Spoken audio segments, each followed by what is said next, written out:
such pain, I don't know what to do. And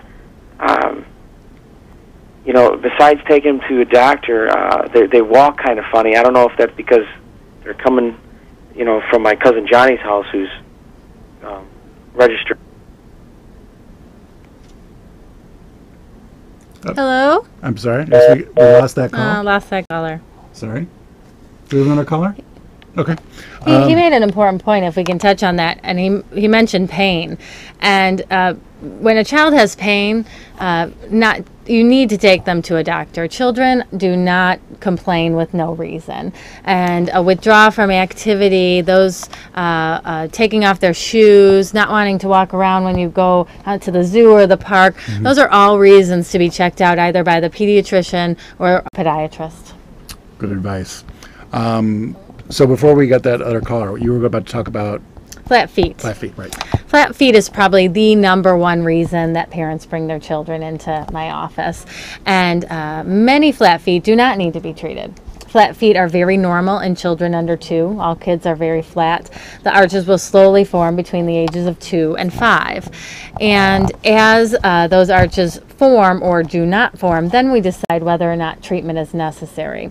So flat feet by themselves is typically not a problem. However, the problems that it leads to later in life, such as bunions and hammer toes, and risk of these overuse injuries because the foot is malaligned. So many children who have flat feet, if they have pain in their calves or pain that goes along with the flat feet, we do put them in custom-made orthotics. Custom-made orthotics are simply inserts for the shoes that control the way the back of the foot functions so that the arch is supported properly. And how are flat feet formed? Why do some people get it and versus others? It's actually quite genetic. If mom or dad or grandma or grandpa have flat feet, we often see that the children will have flat feet. And often a parent's feet can be a prognostic indicator of where those kids are headed someday. So if we see parents who have a lot of foot problems, often we will treat the children a little bit more aggressively to avoid those foot problems for them in the future. What other kinds of problems do you see that are common among kids in your practice? Warts are very common. Warts are highly spreadable, especially amongst the preteen.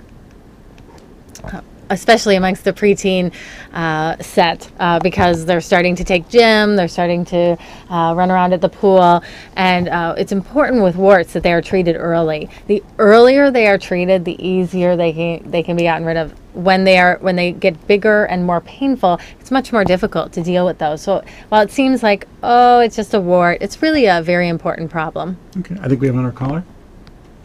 Go ahead, caller, you're on Feet Forward. Yes, hello, can you hear me? Yes. Yes, I've had a pain in my heel. I'm an adult male, 44. I've had a pain in my heel for over 6 months, and I thought maybe it was just a little, bruise or something I did. My Achilles tendon is swollen, and it seems like it was getting slightly better, but then I came across a gentleman who's a friend of the family. He's a doctor, and he thinks I might have plantar fasciitis. So I have a pain that comes from the heel and then goes up the back of my Achilles tendon. But it's not so much in the center of the bottom of the foot, it's in the back, and my Achilles tendon is swollen. So I was thinking it was slowly healing, but it just seems like it's taking forever to heal. Yeah. I've tried different shoes and whatnot, but I'm thinking maybe I'm seeing your chart that you're showing right now. Everybody's telling me that I need to go and see a doctor about that. Does that sound like the situation? Yeah, definitely. You actually have likely a problem called Achilles tendonitis, which the plantar fascia is actually along the bottom of the foot. You see it's pointing there, whereas the Achilles tendon is along the back of the foot. They are very closely related, and a lot of times a patient who has one will also have the other. Sounds like yours is more stemming from the Achilles tendon, however. That tendon is a very important tendon in walking and running and any type of activity, basketball or tennis. And as that tendon overworks, it becomes inflamed, and that's where your swelling is likely coming from.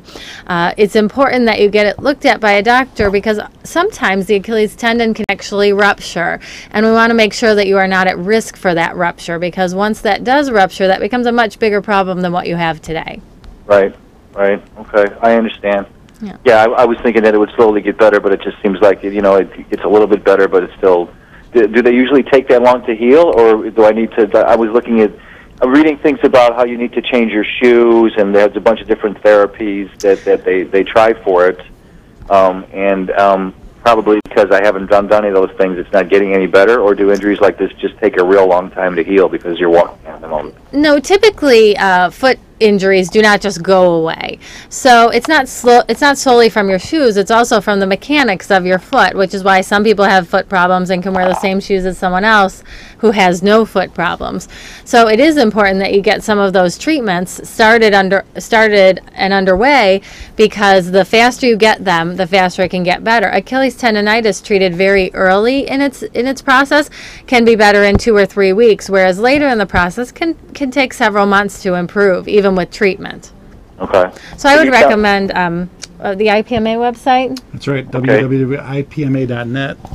And you can find a podiatrist local to you. Okay. Okay? Okay, great. Thanks for Thank you. calling. We have another caller, only about 30 seconds. Go ahead, you're on Feed Forward. Hi. Hello. Oh yes, my feet sometimes burns and feel a little numb and Are you diabetic? yes, yes I am. Sounds like you have something called peripheral neuropathy, which is a poor sensation in your feet. And that comes from the elevated blood sugars. I would recommend that you not only see your primary care about that, but that you also visit one of our IPMA podiatrists for that. Oh, I see. So does that mean that my sugar is high? Well, it's not necessarily that your sugar is constantly high, but the fluctuations in your blood sugar affects the nerves that go to your feet, as well as it can affect the nerves that go to your hands. So it's important not only to get your blood sugars under control, but there also are medications that can make the symptoms better. Okay. Okay? All right. Thank All right. you. Thanks for Thanks a lot. calling. I think that does it for this month's Feed Forward. Remember, this is part 1 of 2. Next month, we'll be talking about back-to-school tips for parents with kids. Until then, there's the 800 number, 888-869-3338, or WIPMA.net. If you have any questions or if you want a referral to a podiatrist near you. Thanks.